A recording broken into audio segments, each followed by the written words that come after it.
Beautiful dreamer. Be-da-da-dee.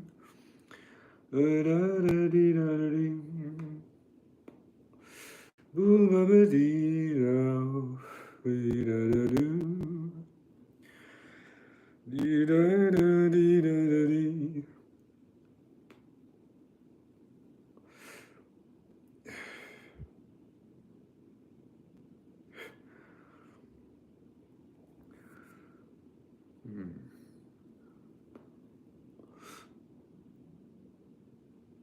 Wait, is this sound all fucked up because of this? Hang on.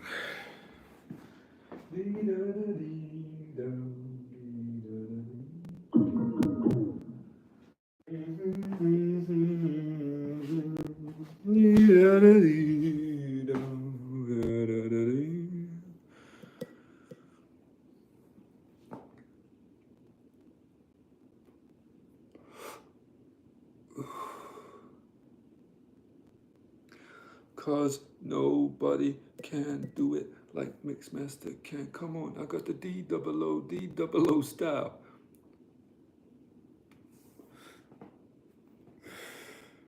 Which is my good side.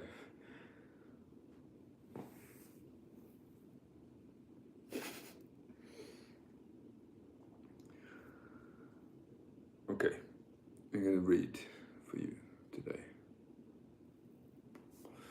I'm just smoking, so that I get my voice ready so I can deliver you a nice smoky tone.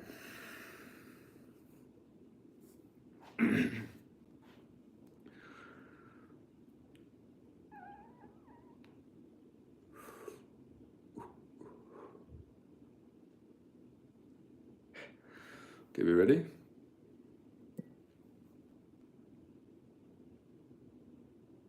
All aboard?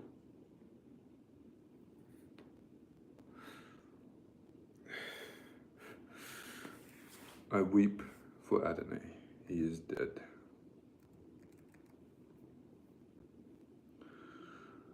Weep for Adonais. Though our tears thaw not the frost, which binds so dear a head. And thou, sad hour, selected from all years to mourn our loss, rouse thy obscure compeers, and teach them thine own sorrow.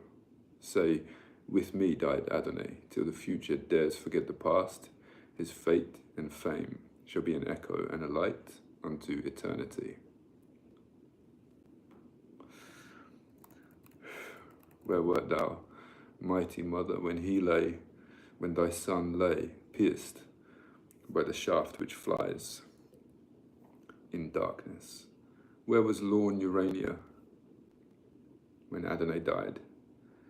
With veiled eyes, mid listening echoes, in her paradise she sate, while one with soft enamoured breath rekindled all the fading melodies, with which, like flowers that mock the corse beneath, he had adorned and hid the coming bulk of death.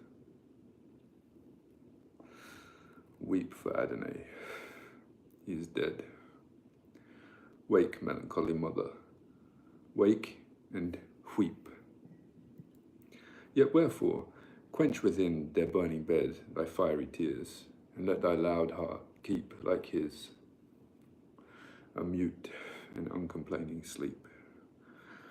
For he is gone where all things wise and fair descend. Oh, dream not that the amorous deep will yet restore him to the vital air. Death feeds on his mute voice and laughs at our despair.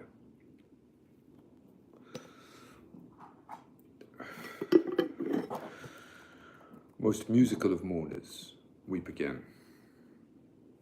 Lament anew Urania, he died, who was the sire of an immortal strain, blind, old, and lonely, when his country's pride, the priest, the slave, and the liberticide, trampled and mocked with many a loathed rite of lust and blood, he went unterrified into the gulf of death, but his clear sprite yet reigns over the earth, the third among the sons of light.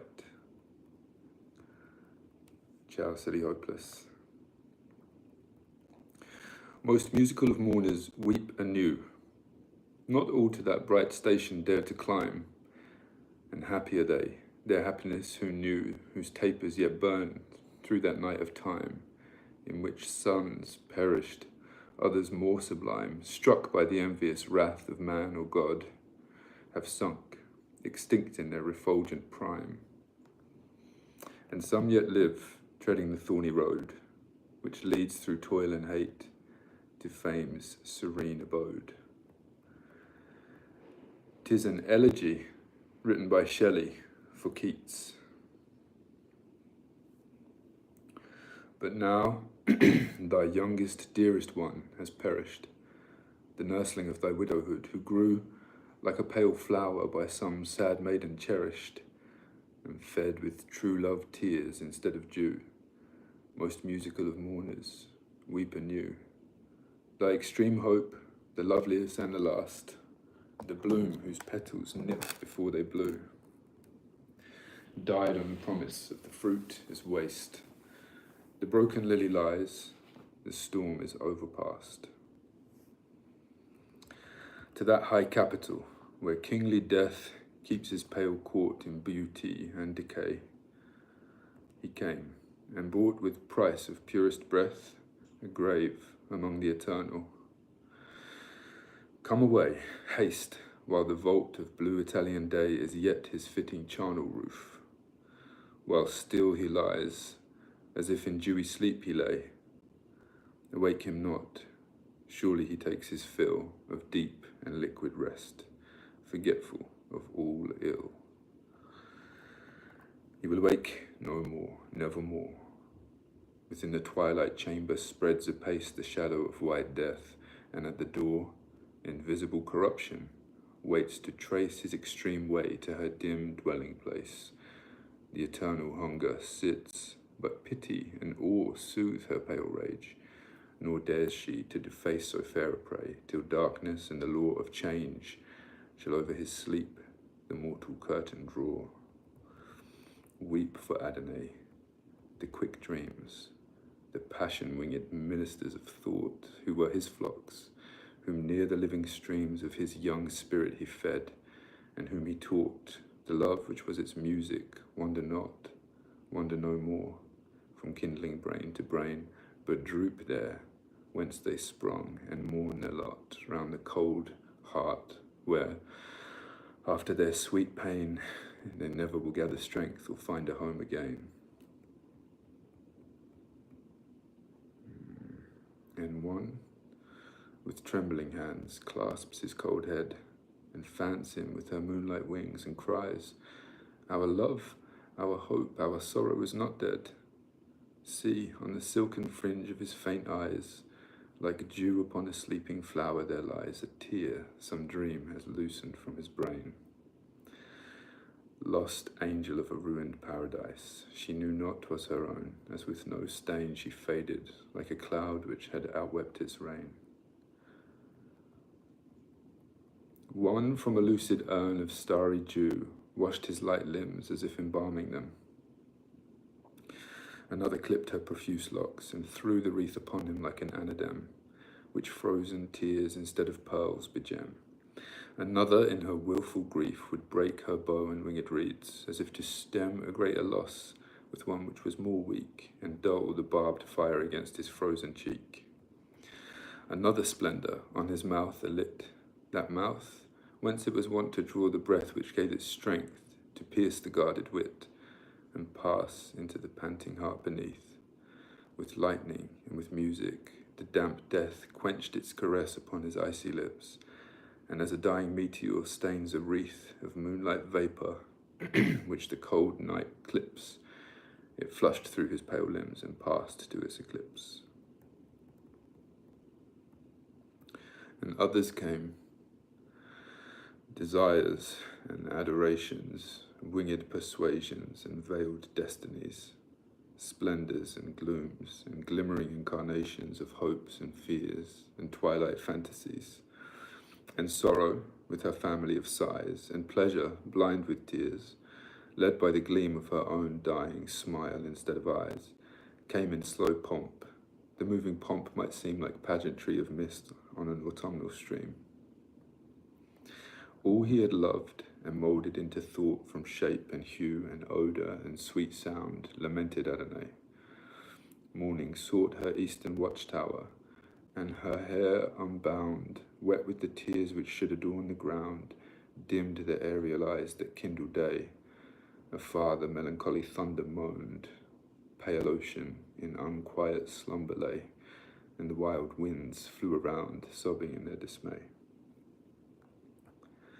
Lost echo sits amid the voiceless mountains, and feeds her grief with his remembered lay, and will no more reply to winds or fountains, or amorous birds perched on the young green spray, or herdsman's horn, or bell at closing day, since she can mimic not his lips more dear than those for whose disdain she pined away.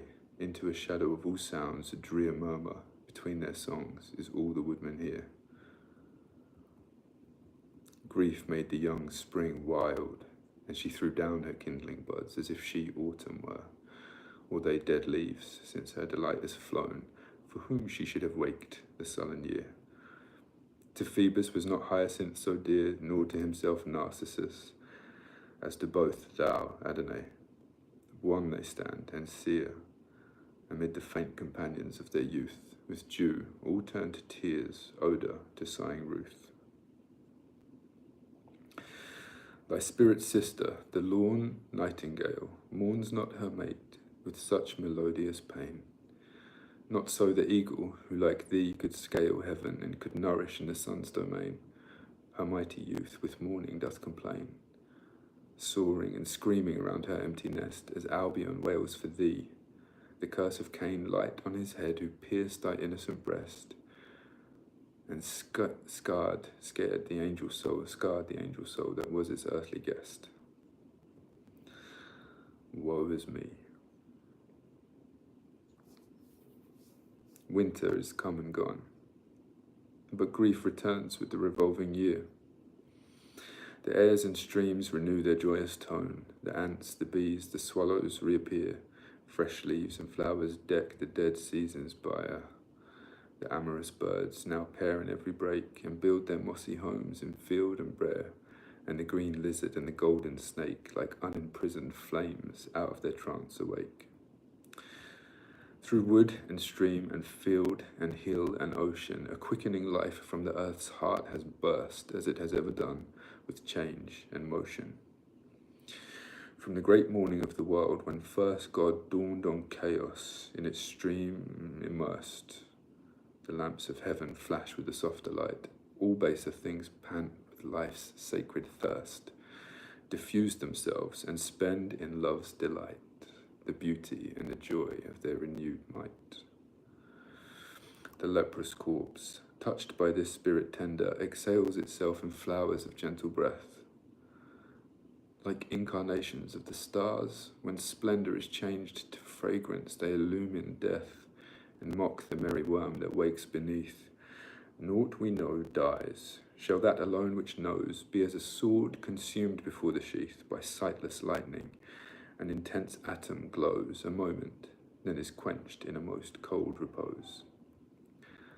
Alas, that all we loved of him should be but for our grief as it had not been, and grief itself be mortal. Woe is me! Whence are we, and why are we? Of what scene? The actors or spectators? Great and mean, meet massed in death, who lends what life must borrow. As long as skies are blue and fields are green, evening must usher night, night urge the morrow, month follow month with woe, and year wake year to sorrow. He will awake no more, nevermore. Wake thou, cried misery, childless mother, rise out of thy sleep and slake in thy heart's core a wound more fierce than his with tears and sighs. And all the dreams that watched Urania's eyes, and all the echoes whom their sister's song had held in holy silence, cried, arise. Swift as a thought by the snake memory stung, from her ambrosial rest the fading splendour sprung. She rose like an autumnal night that springs out of the east and follows wild and drear the golden day, which, on eternal wings, even as a ghost abandoning a bier, had left the earth a corpse. Sorrow and fear so struck, so roused, so wrapped Urania, so saddened round her like an atmosphere of stormy mist, so swept her on her way, even to the mournful place where Adonais lay. Out of her secret paradise she sped, through camps and cities rough with stone and steel, and human hearts, which to her airy tread, yielding not, wounded the invisible palms of her tender feet wherever they fell, and barbed tongues and thoughts more sharp than they rent the soft form they never could repel, whose sacred blood, like the young tears of May, paved with eternal flowers that undeserving way, signal rivals.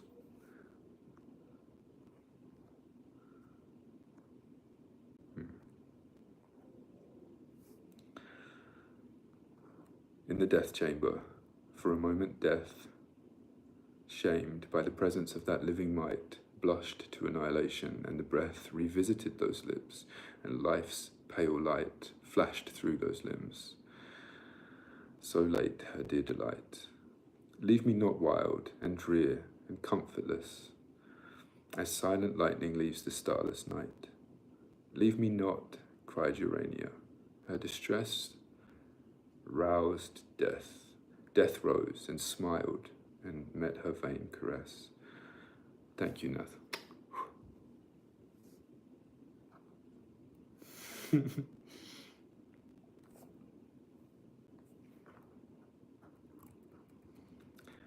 Stay yet a while, speak to me once again, kiss me, so long but as a kiss may live, and in my heartless breast and burning brain, that word, that kiss, shall all thoughts else survive, with food of saddest memory kept alive. Now thou art dead, as if it were a part of thee, my Adonais, I would give all that I am to be as thou now art, but I am chained to time and cannot thence depart. Yes, I'm British.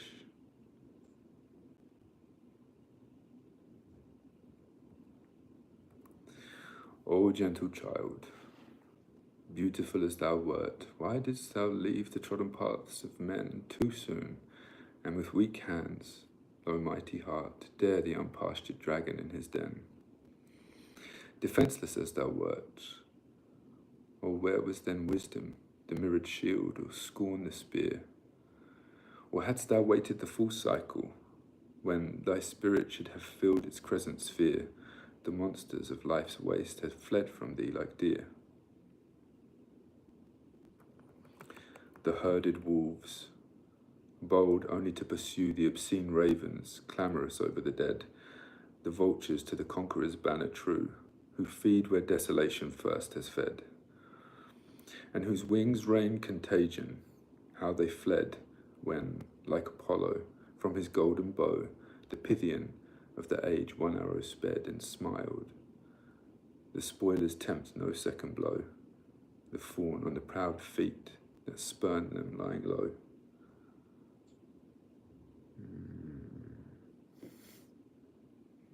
Thank you for the compliment. The sun comes forth, and many reptiles spawn. He sets, and each ephemeral insect then is gathered into death without a dawn, and the immortal stars awake again. So is it in the world of living men. A godlike mind soars forth in its delight, making earth bare and veiling heaven. And when it sinks, the swarms that dimmed or shared its light leave to its kindred lamps the spirit's awful night. Thus ceased she, and the mountain shepherds came, their garlands sere, their magic mantles rent. The pilgrim of eternity, that's Byron, whose fame over his living head like heaven is bent, an early but enduring monument came, veiling all the lightnings of his song. In sorrow, From her wilds, yearn sent the sweet lyrist of her saddest wrong, and love taught grief to fall like music from his tongue.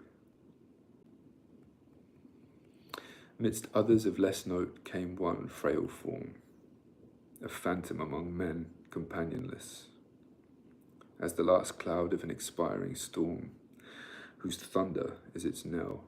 He, as I guess, had gazed on nature's naked loveliness, Actaeon-like, and now he fled astray with feeble steps over the world's wilderness, and his own thoughts along that rugged way pursued like raging hounds their father and their prey.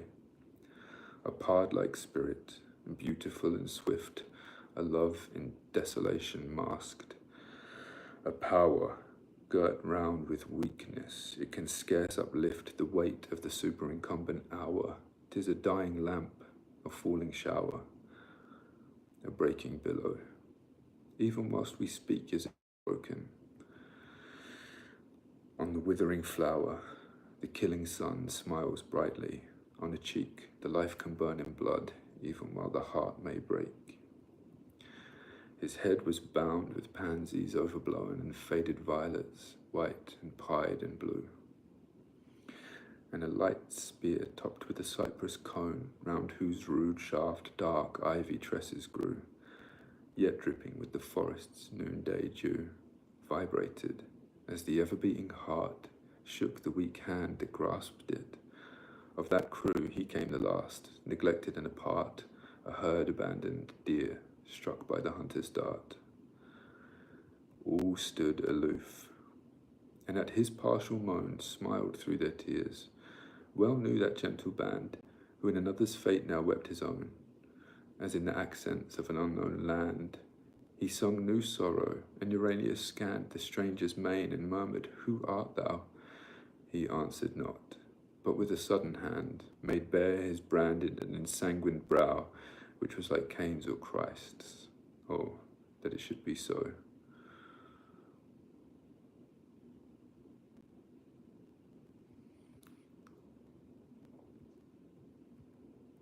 I only accept Bitcoin as payment. What softer voice is hushed over the dead?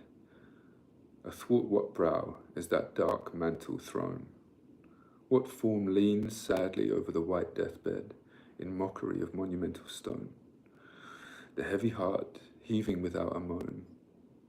If it be he who, gentlest of the wise, taught, soothed, loved, honoured the departed one, let me not vex with inharmonious sighs the silence of that heart's accepted sacrifice. Nath, you can DM me somehow. Does YouTube have that facility? I'm not sure. I think my email address is in the info on my channel. Our Adonais has drunk poison. Oh, what deaf and viperous murderer could crown life's early cup with such a draught of woe? The nameless worm would now itself disown. It felt yet could escape the magic tone, whose prelude held all envy, hate, and wrong, but what was howling in one breast alone, silent with expectation of the song, whose master's hand is cold, whose silver lyre unstrung. I'll add it once I finish the stream, if it's not there. It's okay. This is why it's live. It's to make it interactive. Live thou, whose infamy is not thy fame. Live. Fear no heavier chastisement from me, thou noteless blot on a remembered name. But be thyself and know thyself to be, and ever at thy season be thou free, to spill the venom when thy fangs overflow. Remorse and self-contempt shall cling to thee. Hot shame shall burn upon thy secret brow, and like a beaten hound tremble thou shalt as now. Nor let us weep that our delight is fled. far from these carrion kites that scream below. He wakes or sleeps with the enduring dead. Thou canst not soar where he is sitting now. Dust to the dust, but the pure spirit shall flow back to the burning fountain whence it came, a portion of the eternal which must glow through time and change, unquenchably the same. Whilst thy cold embers choke the sordid hearth of shame. Peace, peace, he is not dead, he doth not sleep, he hath awakened from the dream of life. 'Tis we who, lost in stormy visions, keep with phantoms an unprofitable strife, and in mad trance strike with our spirit's knife invulnerable nothings. We decay.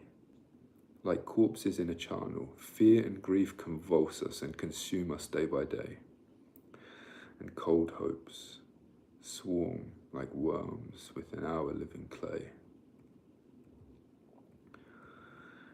He has outsoared the shadow of our night, envy and calumny and hate and pain, and that unrest which men miscall delight, can touch him not and torture not again. From the contagion of the world's slow stain, he is secure, and now can never mourn, a heart grown cold, a head grown grey in vain. Nor when the spirit's self has ceased to burn, with sparkless ashes, load an unlamented urn. He lives, he wakes, 'tis death is dead, not he. Mourn not for Adonais. Thou, young dawn, turn all thy dew to splendour, for from thee the spirit thou lamentest is not gone. Ye caverns and ye forests, cease to moan. Cease, ye faint flowers and fountains, and thou air, which like a mourning veil thy scarf hadst thrown over the abandoned earth, now leave it bare, even to the joyous stars which smile on its despair.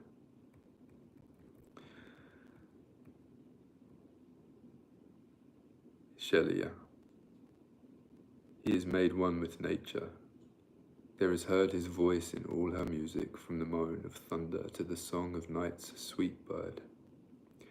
He is a presence to be felt and known, in darkness and in light, from herb and stone, spreading itself wherever that power may move, which has withdrawn his being to its own, which wields the world with never wearied love, sustains it from beneath and kindles it from above. He is a portion of the loveliness which once he made more lovely. He doth bear his part, while the one spirit's plastic stress sweeps through the dull, dense world, compelling there all new successions to the forms they wear, torturing the unwilling dross that checks its flight to its own likeness, as each mass may bear, and bursting in its beauty and its might from trees and beasts and men into the heavens' light. The splendours of the firmament of time may be eclipsed, but are extinguished not. Like stars, to their appointed height they climb, and death is a low mist which cannot blot the brightness it may veil. When lofty thought lifts a young heart above its mortal lair, and love and life contend in it for what shall be its earthly doom. The dead live there and move like winds of light on dark and stormy air. The inheritors of unfulfilled renown rose from their thrones, built beyond mortal thought, far in the unapparent. Chatterton rose pale, his solemn agony had not yet faded from him.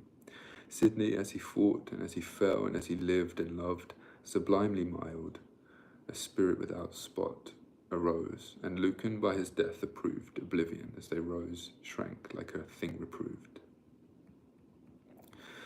And many more, whose names on earth are dark, but whose transmitted effluence cannot die, so long as fire outlives the parent spark, rose, robed in dazzling immortality.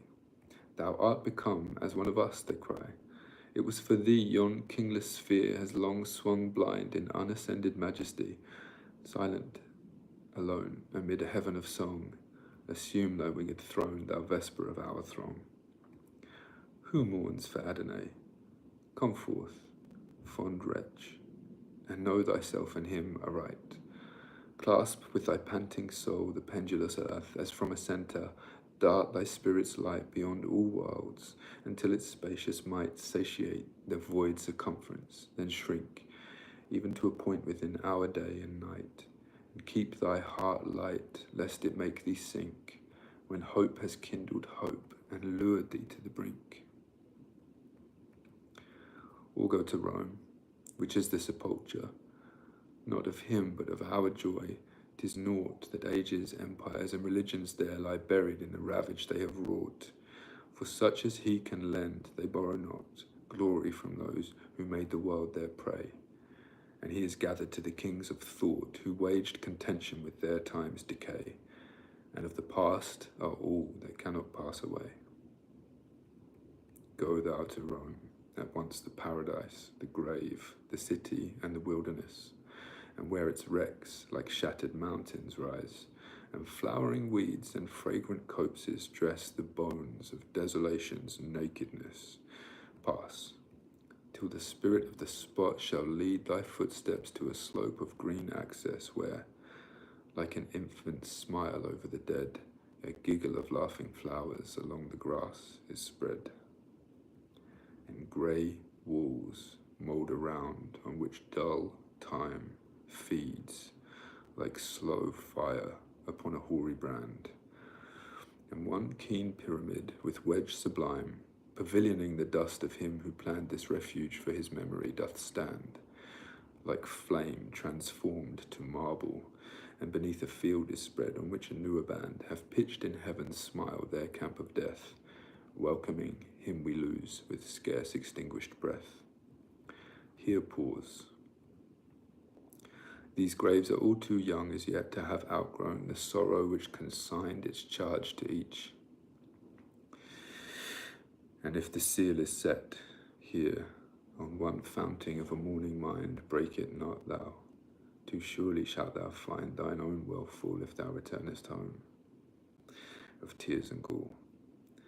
From the world's bitter wind, seek shelter in the shadow of the tomb.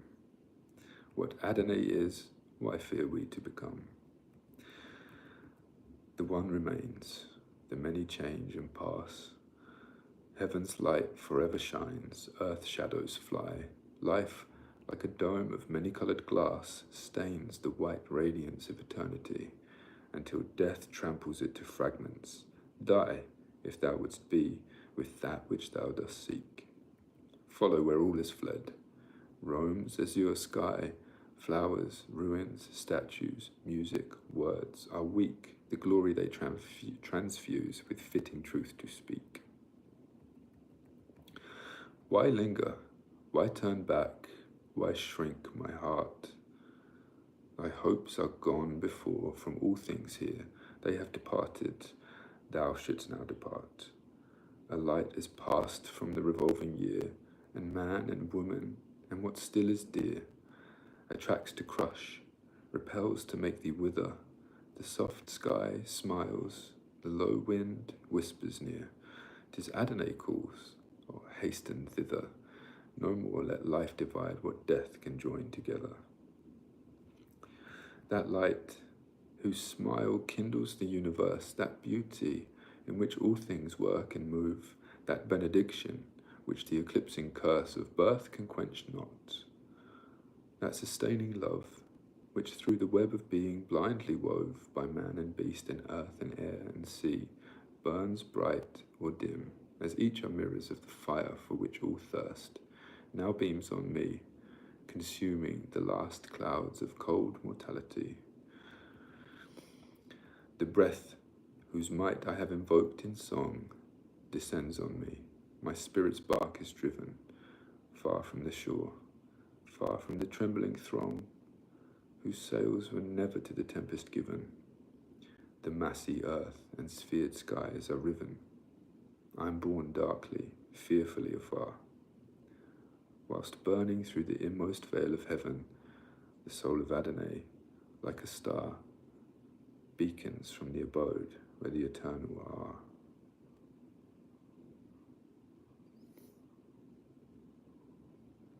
Thank you for watching. Thank you for your support.